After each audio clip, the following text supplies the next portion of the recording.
I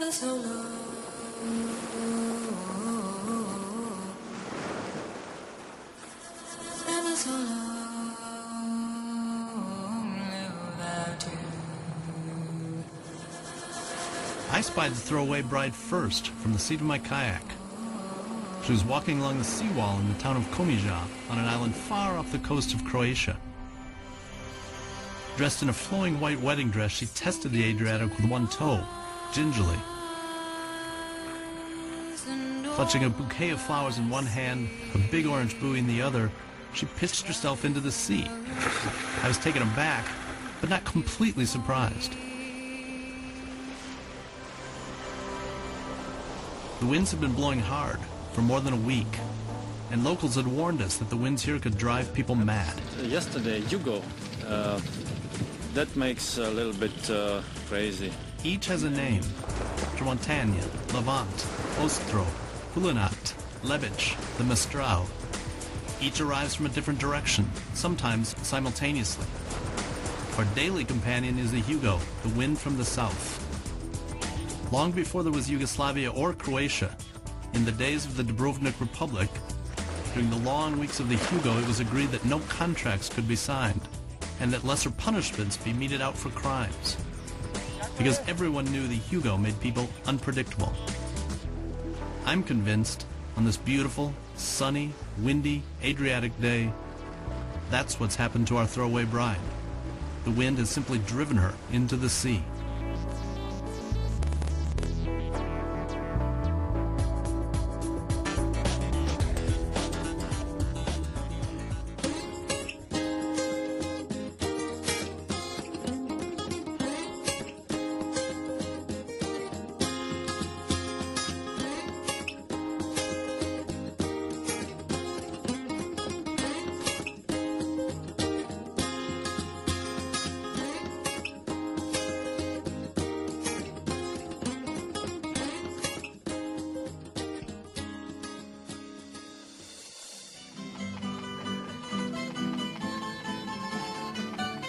Croatia is borderland.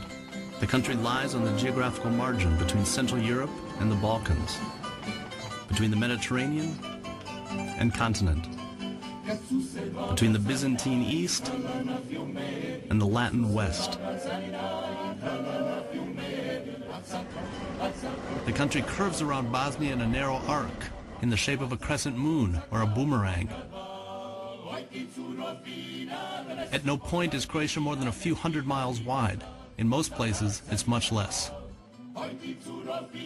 Its intricate coastline boasts 1,200 islands and is spectacular, like a more sun-drenched Maine. According to astronauts, the Adriatic is the bluest sea on the planet. Its southern coast is known as Dalmatia, or Land of Mountains.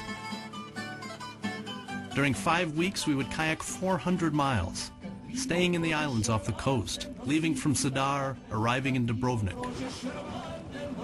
To many people, the former Yugoslavia has always been a summer escape.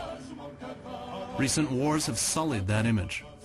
Today, it is a country trying hard to win back a reputation for tranquility and beauty.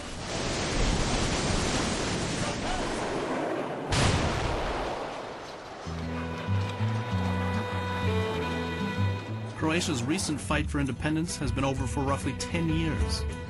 But still today, when an outsider asks for a simple explanation of what happened here in the 1990s, 201, whether Croat or Bosnian, Serb, Christian, or Muslim, each shakes their head and says, it's very complicated.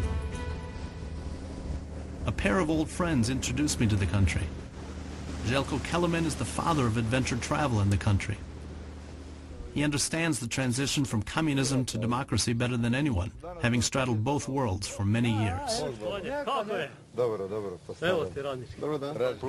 Improving? I met Stipe Božić in a tent in Antarctica in 1995. He and 3 friends had just climbed Mount Vincent by a new route in 24 hours. He is the country's best-known climber, the first Croat to stand on top of Everest. But the most important day of Stipe's life so far is February 20th, 1992, the day he was shot.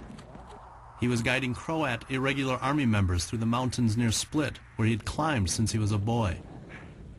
He was shot 4 times, the last shattering the frame of his bulletproof vest. And one hit me in the frame, just near the heart, you know. After 6 months of recuperating at home in Split, watching the war on television, he accepted an invitation to climb in the Himalayas. He tries to explain. At first I said, how can I go climbing now? And then I thought, why not? I'm alive.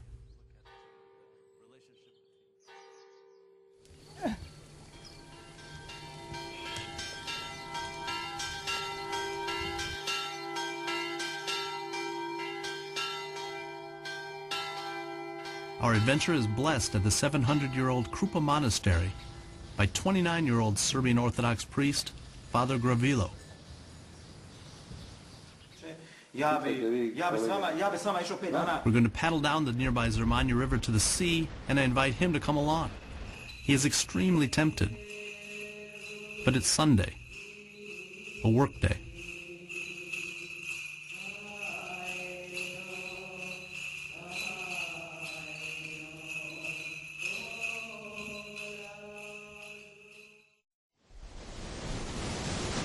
The Zermania, long and clear, marked by shallow rapids and one big waterfall, will lead us to the Adriatic. It has never hosted big sea kayaks like ours, for reasons made obvious as we lined them precariously over a 40-foot horseshoe waterfall. We're about 60 kilometers, 35 miles from the Adriatic.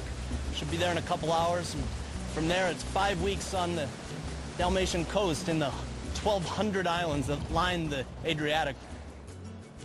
At the coast, we push off from the big city of Zadar and spend the next days paddling under a hot sun on nearly windless seas. We pass the 35-mile-long Dugiotuk and a dozen small, unpopulated islands of rocky, short hills covered with scrub, thorns, and sharp rocks.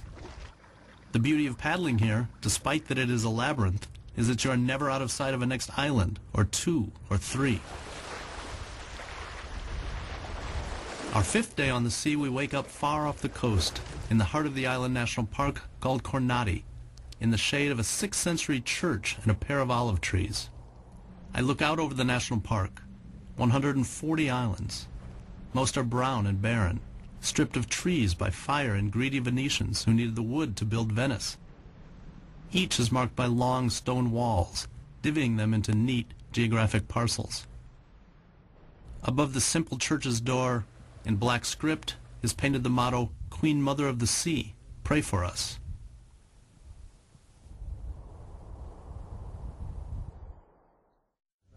Two weeks in and we have a new paddling partner, 30-year-old marine biologist Dr. Melita Pajarda, who works with the Marine Institute of Oceanography in Split. We're buying fish from the local fishermen, and Johnny's just coming up and to check up. He just got some from the trap pulled up, and it's just still alive, fresh fish, so we want to have a normal dinner tonight.